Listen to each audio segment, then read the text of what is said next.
Movie के शुरू में हम बेक नाम के एक बूढ़े डॉक्टर को देखते हैं जो इस वक्त एक लड़की को डेट करने के लिए एक रेस्टोरेंट में बैठ कर के उसका वेट कर रहा था। इसे यहाँ पर बैठ कर के वेट करते हुए काफी देर हो चुकी थी। तभी उस लड़की का कॉल आता है जो यहाँ आने से साफ मना कर देती है। इसके बाद सीन चेंज होता है और हमें एक हाई स्कूल का सीन दिखाया जाता है जहाँ पर हम सोफी, रेहान, कैटलिन और मेडी को देखते हैं। यहाँ पर जब इन्हें पता चलता है कि सोफी और मैडलिन का एडमिशन एक ही कॉलेज में हो चुका है तो ये बहुत ज्यादा खुश हो जाती हैं। इसके बाद ये चारों लोग सेलिब्रेट करने के लिए यहाँ से निकल जाते हैं। फिर रात को सोफी जब रेहान के साथ घर की तरफ जा रही होती है तब रेहान के मोबाइल पर किसी का मैसेज आता है जिसका वो रिप्लाई देने लगता है। सोफी उसे मना करती है कि गाड़ी ड्राइव करते वक्त फोन का यूज मत करो, लेकिन रेहान उसकी बात नहीं सुनता और गाड़ी ड्राइव करते हुए ही मैसेज टाइप करने लगता है। तभी इनकी गाड़ी का एक्सीडेंट हो जाता है जिसकी वजह से ये दोनों बुरी तरह से जख्मी हो जाते हैं और इन्हें हॉस्पिटल लाया जाता है जहाँ पर सोफी को चेक करने के लिए डॉक्टर बेक आता है। वही सोफी के घर वालों को भी इसके बारे में बता दिया गया था।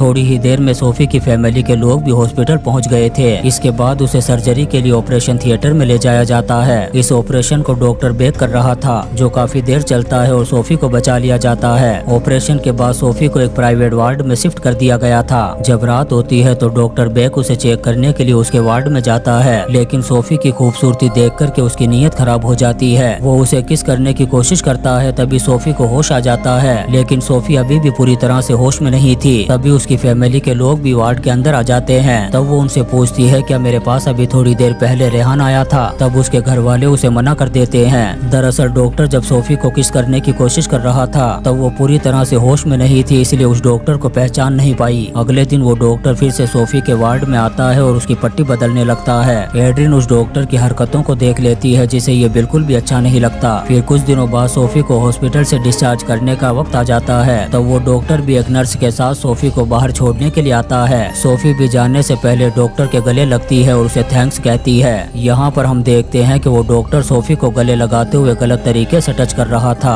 एड्रिन भी ये सब कुछ देख रही थी जो उसे बहुत ही अजीब लग रहा था। घर पहुँचने के बाद सोफी रेहान से अपने रिश्ते को ठीक करने के लिए जाती है। दरअसल एक्सीडेंट के बाद इन दोनों के बीच में ब्रेकअप हो गया था, लेकिन रेहान उसे बात नहीं करता और उसे यहाँ से जाने के लिए कहता है। इससे सोफी बहुत ज्यादा दुखी हो जाती है। फिर वो अपने आप को नॉर्मल करने के लिए अपनी माँ की हेल्प लेती है। उधर हम उस डॉक्टर को देखते हैं जो इमेजिन कर रहा था कि सोफी उसे मिलने उसके घर पर आई है। दरअसल वो सोफी से प्यार करने लगा था। फिर अगले दिन सोफी अपना चेकअप कराने के लिए डॉक्टर के क्लिनिक में जाती है। वहाँ पर वो उसे एक लेटर और टेडी बियर देती है। जब डॉक्टर उस लेटर को खोलने लगता है तब सोफी उसे मना करते हुए कहती है कि इस लेटर को घर जाकर के खोलना। चेकअप के बाद सोफी जब अपनी माँ एड्रिन के साथ घर पर आ रही होती है तब वो सोफी से कहती है कि मुझे उस डॉक्टर की नीयत ठीक नहीं लगती, इसलिए तुम्हें उससे थोड़ा दूर रहना चाहिए। लेकिन सोफी अपनी माँ की बात नहीं मानती और कहती है कि वो 60 साल का आदमी मेरे बाप की उम्र का है, वो मेरे साथ फ्लर्ट कैसे कर सकता है। उधर वो डॉक्टर जब घर पहुँचता है तो सोफी के उस लेटर को पढ़ने लगता है। उसमें एक कन्वेंशन लिखा हुआ था जिसे पढ़कर के डॉक्टर को लगने लगता है कि शायद सोफी उसे पसंद करने लगी है। इसके बाद ये डॉक्टर सोफी जहाँ भी जाती है उसका पीछा करना शुरू कर देता है। उधर सोफी अपनी फ्रेंड कैटलिन के साथ एक मॉल में जाती है जहाँ पर वो एक रेस्टोरेंट में बैठी हुई थी। वो डॉक्टर भी उसका पीछा करते हुए उस रेस्टोरेंट में पहुंच गया था। जब सोफी उस डॉक्टर को देखती है तो आवाज देकर के अपने पास बुला लेती है। वो डॉक्टर झूठ बोलकर के किसी बहाने से कैटलिन को यहाँ से रवाना कर देता है। अब सोफी उसके साथ अकेली थी, इसलिए वो डॉक्टर उसके साथ फ्लर्ट करना शुरू कर देता है। यहाँ पर वो सोफी के हाथ को टच करने की कोशिश करता है, लेकिन सोफी अपने हाथ को हटा लेती है। इसके बाद वो सोफी से कहता है कि क्यों ना हम दोनों मूवी देखने के लिए चलें, लेकिन वो उसे साफ मना कर देती है। तभी कैटलिन यहाँ पर आ जाती है तब वो डॉक्टर यहाँ से चला जाता है। फिर जब सोफी अपने घर जाती है तो अपने पेरेंट्स को सारी बात बताती है, लेकिन उसके डैड उल्टा ही उस पर ही गुस्सा करने लगते हैं और कहते हैं कि तुम्हें इन सारी चीजों की आदत डाल लेनी चाहिए क्योंकि डॉक्टर बेक एक बहुत बड़े और अच्छे डॉक्टर हैं। लेकिन एड्रिन को उस डॉक्टर की हरकतें बहुत गलत लग रही थी। वो अपने हस्बैंड से कहती है कि तुम्हें उस डॉक्टर से जाकर के बात करनी चाहिए। जब सोफी का बाप उस डॉक्टर के घर पहुँचता है और उससे इन हरकतों के बारे में पूछता है तब वो डॉक्टर अपने आप को बचाने के लिए उल्टा सोफी पर इल्जाम लगा देता है। वो सोफी का दिया हुआ लेटर और टेडी बियर उसके डैड को दिखा देता है जिससे उसके डैड को भी यकीन हो जाता है कि ये सारी गलती सोफी की ही है। इसके बाद रात को जब सोफी अपनी माँ एड्रिन के साथ शॉपिंग करने के लिए जा रही थी तभी हम उस डॉक्टर को देखते हैं जो उनके घर के बाहर ही अपनी गाड़ी में बैठा हुआ था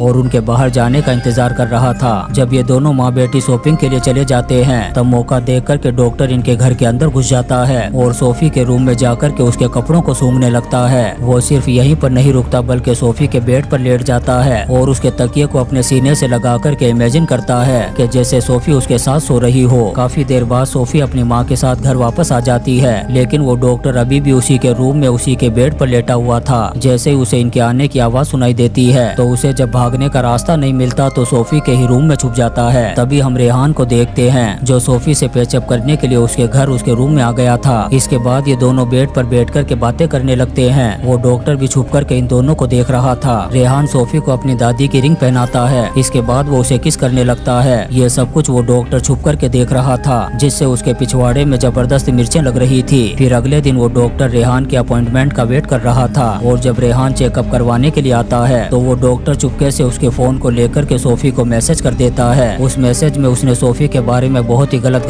बातें लिखी थी। साथ ही वो सोफी के फ्रेंड्स को भी ये मैसेज सेंड कर देता है। जब सोफी को वो मैसेज मिलता है तो उसे रेहान पर बहुत ज्यादा गुस्सा आता है। वो फौरन उसके पास पहुंचती है और उस मैसेज के बारे में पूछने लगती है। रेहान उसे बहुत समझाने की कोशिश करता है कि मुझे इस मैसेज के बारे में कुछ नहीं पता, लेकिन सोफी उसकी बात नहीं मानती और गुस्सा करके यहाँ से चली जाती है। इसके बाद रेहान एडी को कॉल करता है और उस मैसेज की टाइमिंग के बारे में पूछता है। तब एडी उसे बता देता है कि मैसेज इतनी बजे आया था। इससे रेहान समझ जाता है कि ये मैसेज उस वक्त सेंड किया गया था जब वो हॉस्पिटल में अपना चेकअप करवा रहा था। इससे उसे डाउट हो जाता है कि कहीं ये मैसेज उस डॉक्टर ने तो नहीं किया। जब रेहान उस डॉक्टर से इस बारे में पूछने के लिए उसके घर जाता है तब वो डॉक्टर उसे बताता है कि मैं सोफी को बहुत ज्यादा पसंद करता हूँ, इसलिए तुम्हें मेरे रास्ते में रुकावट नहीं बननी चाहिए, नहीं तो साले को जहर का इंजेक्शन लगा करके दूसरी दुनिया का मुसाफिर बना दूंगा। ये सुनकर के रेहान का दिमाग खराब हो जाता है और वो उस डॉक्टर को धोबी घाट के कपड़ों की तरह धोना शुरू कर देता है। इसके बाद वो सोफी को मैसेज करके सारी सच्चाई बताते हुए कहता है कि ये सारी हरकतें उस डॉक्टर ने की है, वो तुम्हें पसंद करने लगा है और तुम्हारा आशिक बन चुका है। इसके बाद सोफी अपनी फ्रेंड कैटलिन से मिलने के लिए जाती है और जब उसे रेहान का मैसेज दिखा रही होती है तभी वो डॉक्टर वहाँ पर आ जाता है, जिसे देख कर के सोफी कहती है कि क्या तुम मेरा पीछा कर रहे हो। तब डॉक्टर उसे मना करते हुए कहता है कि नहीं। फिर सोफी उसे रेहान का मैसेज दिखाती है, तब वो उसे सॉरी कहता है और एक टेडी बियर देकर के यहाँ से चला जाता है। इसके बाद सोफी अपने घर जाती है और अपने पेरेंट्स को सारी बात बताती है और कहती है कि मुझे वो डॉक्टर बहुत ज्यादा परेशान कर रहा है, इसलिए हमें उस बुड्ढे के खिलाफ पुलिस में कंप्लेंट करनी होगी। लेकिन कंप्लेंट करने से पहले सोफी की माँ सोफी को लेकर के उस डॉक्टर के क्लिनिक में जाती है और उस डॉक्टर से कहती है कि वो अपनी हरकतों से बाज आ जाए, नहीं तो मैं पुलिस में जाकर के तुम्हारे खिलाफ कंप्लेंट कर दूंगी। सोफी की माँ की बात को सुनकर के इस डॉक्टर का दिमाग खराब हो जाता है और जब वो सोफी की माँ की रिपोर्ट को चेक करता है तो उसे पता चलता है कि उसे पेनासिलिन से एलर्जी है। तब वो उसकी दवाइयों में पेनासिलिन मिला देता है। जब सोफी की माँ उन दवाइयों का यूज करती है तो उसे खतरनाक एलर्जी हो जाती है। ये देख कर के सोफी अपनी माँ को लेकर के फौरन हॉस्पिटल पहुँच जाती है। हॉस्पिटल में उस डॉक्टर को जब पता चलता है कि सोफी यहीं पर है तो वो फौरन उसके पास आ जाता है, लेकिन सोफी उससे बात नहीं करती। फिर रात को सोफी जब कहीं जा रही होती है तभी वो डॉक्टर भी वहाँ पर आ जाता है और उसे किडनैप करने की कोशिश करता है। सोफी उससे बचने के लिए अपनी कार में बैठ कर के उसके कांच को बंद कर लेती है, लेकिन वो डॉक्टर एक रोड से गाड़ी के कांच को तोड़ देता है और सोफी को खींच करके बाहर निकाल लेता है। इसके बाद वो सोफी की गाड़ी को आग लगा देता है ताकि पुलिस वालों को लगे कि सोफी की जलकर के मौत हो चुकी है। इसके बाद वो पुलिस वाले सोफी के घर जाते हैं और उसके पेरेंट्स को बताते हैं कि सोफी की कार एक्सीडेंट में जलने से मौत हो गई है। वहीं दूसरी तरफ हम उस डॉक्टर को देखते हैं जिसने सोफी को एक बेड पर बांध रखा था। वो सोफी को बताता है कि मैं जल्दी ही इस देश को छोड़कर तुम्हें अपने साथ मेक्सिको लेकर के चला जाऊंगा, जहाँ पर हम दोनों के बीच में रुकावट पैदा करने वाला कोई नहीं होगा और हम खूब मजे करेंगे। उधर सोफी की माँ जब घर में उसके सामान को चेक कर रही थी तभी उसे उसमें वो रिंग मिलती है जो रेहान ने दी थी। जब वो उस रिंग को रेहान को वापस करने के लिए उसके पास जाती है तब रेहान रिंग को देख कर के कहता है कि ये वो नहीं है जो मैंने दी थी। इससे रेहान को उस डॉक्टर पर डाउट हो जाता है कि कार में जो जली हुई बॉडी मिली थी वो सोफी की नहीं हो सकती। सोफी की माँ अपने हस्बैंड को सारी बात बताते हुए कहती है कि हमें सोफी को ढूंढना चाहिए, लेकिन वो इसकी बात नहीं मानता। तब एड्रियन और रेहान दोनों मिलकर ही सोफी को ढूंढने का फैसला करते हैं। इसके लिए वो उस डॉक्टर के घर पर जाकर के बेल बजाते हैं, लेकिन डॉक्टर दरवाजा खोलने से पहले सोफी को बेहोश कर देता है और उसे एक जगह पर छुपा देता है। फिर जब वो दरवाजा खोलता है तो रेहान और एड्रियन उसके घर की तलाशी लेने लगते हैं, लेकिन इनको घर में कुछ भी नहीं मिलता। फिर वो डॉक्टर सोफी को लेकर के मैक्सिको जाने की तैयारी करता है। फिर जब वो सोफी के लिए खाना लेकर के उसके पास जाता है तब सोफी उसे बहुत प्यार से बात करती है। इससे डॉक्टर को लगने लगता है कि ये उसके साथ मैक्सिको जाने के लिए तैयार है, इसलिए वो उसके हाथ खोल देता है। हाथ खोलते ही सोफी एक चाकू से उस डॉक्टर पर स्टेप करने की कोशिश करती है, लेकिन वो डॉक्टर उसे पकड़ लेता है। इससे उस डॉक्टर को खतरनाक गुस्सा आ गया था। वो सोफी को जान से मारने के लिए अपने सर्जरी के सामान को निकालने लगता है। तब तक सोफी सोफी ने अपने आप को खोल लिया था और यहाँ से भागने लगती है। वो डॉक्टर उसका पीछा करके उसे पकड़ने की कोशिश करता है। तब सोफी एक रोड उठा करके उसके सर पर वार कर देती है